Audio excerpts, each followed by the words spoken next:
in Kuria. Taking a look at the situation, voting going on rather smoothly in Kuria despite the low voter turnout. We will continue keeping an eye on the situation across the country on this 26th day of October, a historic day for the country, for the continent. This is the first of its kind in Africa, a fresh presidential election after that historic nullification of the August 8th general election. There are 8 candidates on the ballot paper, but only 7 of them have acknowledged participating in this election, save for leader of the newly declared National Resistance Movement, Raila Odinga. We'll continue taking a look at the situation, but this is where we're just about to wrap up this early morning edition of Kivumbi 2017. Let me hand over to Michael Gitonga and the rest of the panel. All right, thank you very much, Michelle Ngele. And yes, we are out of time, so I'll just get very brief closing comments and possibly your highlight for the day. Let me start with the lady, Nerima. Well, we are going to be observing this day. As Michelle has just mentioned, it's historical. And so as youth are observing it, I hope that we shall remain peaceful in the process and speak to one another. All of us can practice dialogue. All right. Javas, your closing comments very briefly. Time by its nature makes more converts. And I want to appeal that as we spend time voting, as we spend time choosing not to vote, that we take time to see how to create a better nation for ourselves.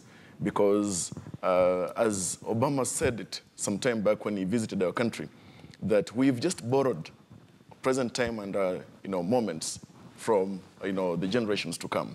Let us take time to create better future history for those who will come after us. And whether, regardless of how the vote turns out, regardless of tomorrow and the days that come, let us make sure that violence and chaos should be the last thing that we opt for.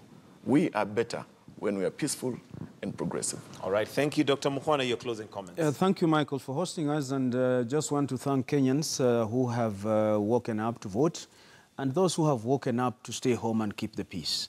As I've always said, we may never agree, but we must never fail to listen.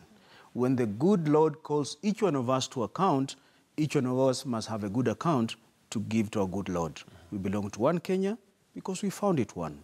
We must remain in one Kenya and leave one Kenya to our posterity. Let's keep peace. Thank you very much, Dr. Mukhwana, who is a lawyer and also a governance expert. We also have Nerima Wako, Executive Director, Siasa Place. Last but not least, Javas Bigambo, who's also a governance expert. Thank you for joining us this morning. And Kivumbi 2017 continues. However, we want to hand over now to Betty Chalo, who's going to continue. So from us, we thank you for staying with KTN News so far. But do stay with us. We certainly have more updates and keeping tabs on what is going on in different parts of the country. But for now, very happy that so far we can report that it has been a peaceful exercise as we continue. So for now, we say goodbye, but do stay with us. Kivumbi 2017 continues with Betty Chalo in just a bit.